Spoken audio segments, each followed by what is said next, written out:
मित्रांनो, मन धागा धागा जोडते नवा या मालिकेच्या आजच्या भागामध्ये आता रेश्माने हुडी घातल्यामुळे अरविंदला समजतं की ही त्या दिवशी तिथे गार्डनमध्ये बाहेर उभी होती. तेव्हा आता तो खूपच चिडतो आणि तिचा हात पकडून म्हणतो की चल तू घरातील सर्वांसमोर, आता मी तुझ्याकडे बघतोच. आता होती ना त्या दिवशी असं म्हणून अरविंद आता जोराजोरात ओरडू लागतो.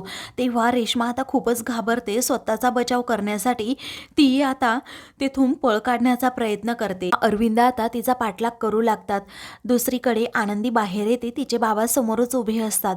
तेव्हा आता आनंदीला ते विचारतात, बाळा तू बरी आहेस ना? ती म्हणते की तुम्ही आतमध्ये चला ना. अण्णा म्हणतात मी नाही येऊ शकत आतमध्ये. अगं तू घरी आलीस बरं झालं, मला खूप छान वाटलं. त्यावरती आता घरातील सर्वांची तू काळजी घे, सार्थक सरांची आणि तुझ्या घरातील सर्वांचीच, असं म्हणून अण्णा हे आनंदीला स्वतःची देखील काळजी घ्यायला सांगतात. तेव्हा आनंदी म्हणते हो ते मी करेलच अण्णा, पण अहो मनोज दादा खूप विचित्रसारखं वागतोय, त्याचं वागणंच खूप वेगळं झालंय. त्यावरती आता अण्णा म्हणू लागतात की तू काळजी करू नको, त्याला काही दिवसांत समजेल कसं वागायचं आणि कसं नाही. पण अण्णा आता आनंदीकडे तो नारळाच्या वड्यांचा डबा देतात आणि मग लगेच तेथून जातात. दुसरीकडे आता जिन्यावरून पळता पळता रेश्मा ही जोरातच अरविंदांना ढकलून देते. तेव्हा आता जिन्यावरून खाली पडताच अरविंदाच्या डोक्याला खूप जोरात दुखापत होते आणि मार देखील लागतो. त्याच्यामधून आता रक्त वाहू लागतं. ते बेशुद्ध पडतात. ते पाहून आता रेश्मालाच धक्का बसतो. ती आता खूप घाबरते आणि स्वतःवर आळ येऊ नये यासाठी म्हणते की बापरे हे काय झालं. आता ती तेथून पळून जाते. आनंदीच्या रूममध्ये जाऊन ती जी हुडी असते ती आता पटकन त्या पिशवीमध्ये टाकते आणि खिडकीतून बाहेर पळ काढते. इकडे आनंदी आता घरात येते आणि समोर पाहते तर अरविंद हे बेशुद्ध अवस्थेत असतात. तेव्हा आता आनंदीच्या पायाखालची जमीन सरकते. ती आता घरातील सर्वांना आवाज देऊ लागते. आता सुधा, अक्षू, त्याचबरोबर शलाकाला, रुंदाला आवाज देत असते. घरातील सगळेजण आता धावतच तेथे येतात आणि अरविंदांची ही अवस्था पाहून सर्वांना खूप मोठा धक्का बसतो. काय झालं असं सर्वजण तिला विचारू लागतात. तेव्हा आता सुधा खूप घाबरलेली असते. ती खूप रडत असते. ती आता केदारला म्हणते की केदारराव पटकन डॉक्टरांना आता फोन करा. त्यानंतर आता अरविंदांना तिकडे रूममध्ये घेऊन जातात. डॉक्टर देखील येतात, चेक करतात आणि इंजेक्शन देखील देतात. तर बाहेर आता सुधा रडतच असते. ती रुंदाला म्हणते मला खूप काळजी वाटते. अगं त्यांना किती लागले तू बघतीयस ना. तेव्हा रुंदा म्हणते काळजी करू नको. डॉक्टर देखील बाहेर येतात आणि म्हणतात की काही एवढं झालेलं नाही आहे, काळजी करू नका. ते जिन्यावरून पडल्यामुळे त्यांना मानसिक धक्का बसलाय म्हणून ते बेशुद्ध झालेत. इंजेक्शन तर दिलं आहे, थोड्या वेळात ते शुद्धीवर येतीलच. तेव्हा आता असं म्हणून ते तेथून जातात. त्यानंतर आता सुधा म्हणते आजवर ते पडले नाहीत, आता नेमके कसे पडले मला तर कळतच नाही. तेव्हा रुंदा म्हणते तू याच गोष्टीचा विचार कर ना गं, आजवर भाऊजींना असं कधी झालंच नव्हतं. तुला माहिती आहे का, कुणीतरी त्यांना धक्का दिला आणि जमिनीवर पाडलं. तेव्हा आता सुधा म्हणते म्हणजे तुला काय म्हणायचंय? अगं जेव्हा आनंदीने आवाज दिला तेव्हा आपण सर्वजण बाहेर आलो. त्यावरती आता रुंदा म्हणू लागते अगं म्हणजे आनंदी एकटीच त्या घटनेच्या वेळी तेथे उपस्थित होती, तिनेच कसं आपल्याला बरं सर्वांना बोलवलं. रुंदा आनंदीकडे पाहत तिला म्हणते अगं तुला माहिती आहे का आनंदी, याचं काम भाऊजींनी स्वतः अगदी उभं राहून इथे केलं आहे आणि तुला असं वाटतं की त्यांचा पाय निसरला असेल आणि मग ते पडले असतील. तेव्हा आनंदी म्हणते हो तसंच झालं असेल, कारण मी स्वतः जिन्यावरून येताना त्यांना पाहिलं खाली. आता रुंदा म्हणते अगं तसं झालंच नाहीये, भाऊजींना तूच धक्का देऊन पाडलंय. त्यावरती आनंदीला खूप मोठा धक्का बसतो. ती म्हणते असं मी का करेल रुंदा काकू, मी काय बिघडवलंय माझं, बाबांना का पाडेल, असं म्हणून ती आता रुंदाला खूप बोलू लागते. त्यावरती आता रुंदा म्हणते गप्प बस खोटारडे, तूच पाडलंय. तेव्हा आता अक्षू म्हणते आनंदी वहिनी का पाडेल बाबांना, ती तर बाबांना किती जीव लावते, त्यांची किती काळजी घेते. आई अगं तू बोल ना काहीतरी. तेव्हा रुंदा म्हणते गप ग अक्षू, तुझ्या डोळ्यांवर हिच्या प्रेमाची पट्टी बांधली आहे त्यामुळे तू अशी म्हणतीये, पण मला माहिती आहे ना हिनेच पाडलंय माझ्या भाऊजींना. तेव्हा आनंदी म्हणते किती वेळा सांगू मी नाही पाडलं. आता आनंदी पुढे जाते, सुधासमोर जाऊन उभी राहते आणि म्हणते आई तुम्हाला असं वाटत असेल ना की मीच बाबांना पाडलंय तर तुमचा हक्क आहे, तुम्ही मला 2 कानाखाली सुद्धा मारू शकताय. तेव्हा आता सुधाला काय करावं कळत नाही. ती द्विधा मनस्थितीमध्ये अडकलेली असते. तिचं एक मन सांगत असतं की आनंदी असं कधीही करणार नाही, म्हणून ती आनंदीवर हात उचलत नाही. रुंदा आता अतिताईपणा करत म्हणते की अगं मार ना सुधा, तू मार हिच्या 2 थोबाडीत. तेव्हा आता शलाका हसू लागते. तिला असं वाटत असतं की आता खरंच सुधा काकू मारणार.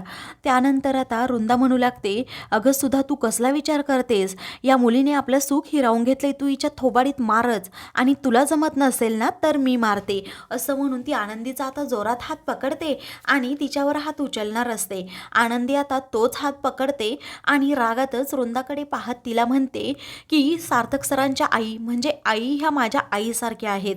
तो त्यांचा हक्क आहे. त्यांनी जर मला मारलं तर ठीक आहे, मी तुम्हाला तो हक्क दिलेला नाही आहे. असं म्हणून ती आता रुंदाला तिची जागा दाखवून देते.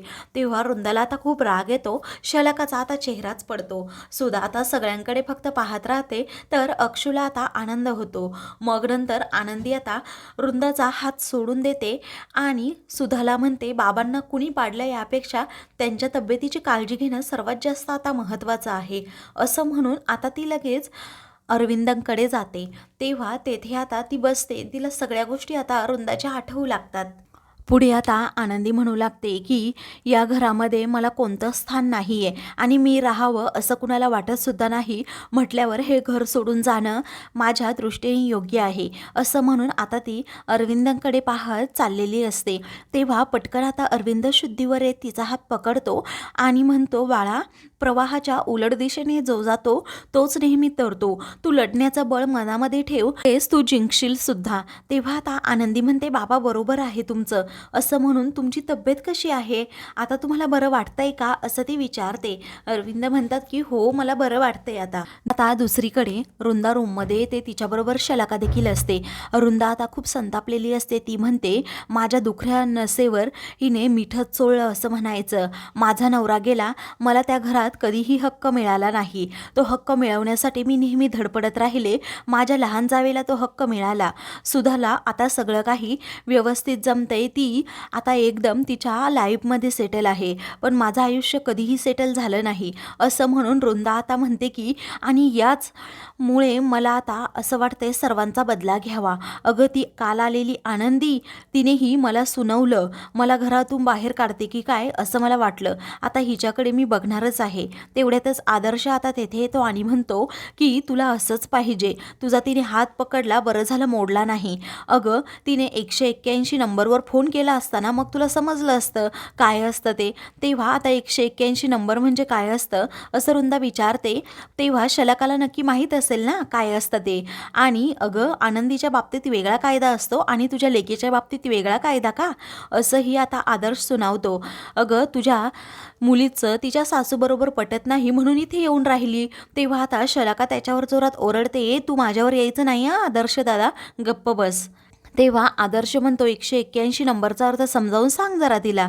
तेव्हा आता असं म्हणून तो तेथून जातो. तर 181 नंबर म्हणजे व्हायलन्सची केस असते. जर एखाद्या मुलीला तिच्या सासरच्याकडच्यांनी त्रास दिला तर ती 181 नंबरवर फोन करून तक्रार करू शकते. विरुद्ध जर अशी तिने तक्रार केली असती तर तुला लगेच पोलीस इकडे घ्यायला आले असते. मग तू जेलमध्ये चक्की पिसत बसली असती. रुंदा आता खूपच घाबरते.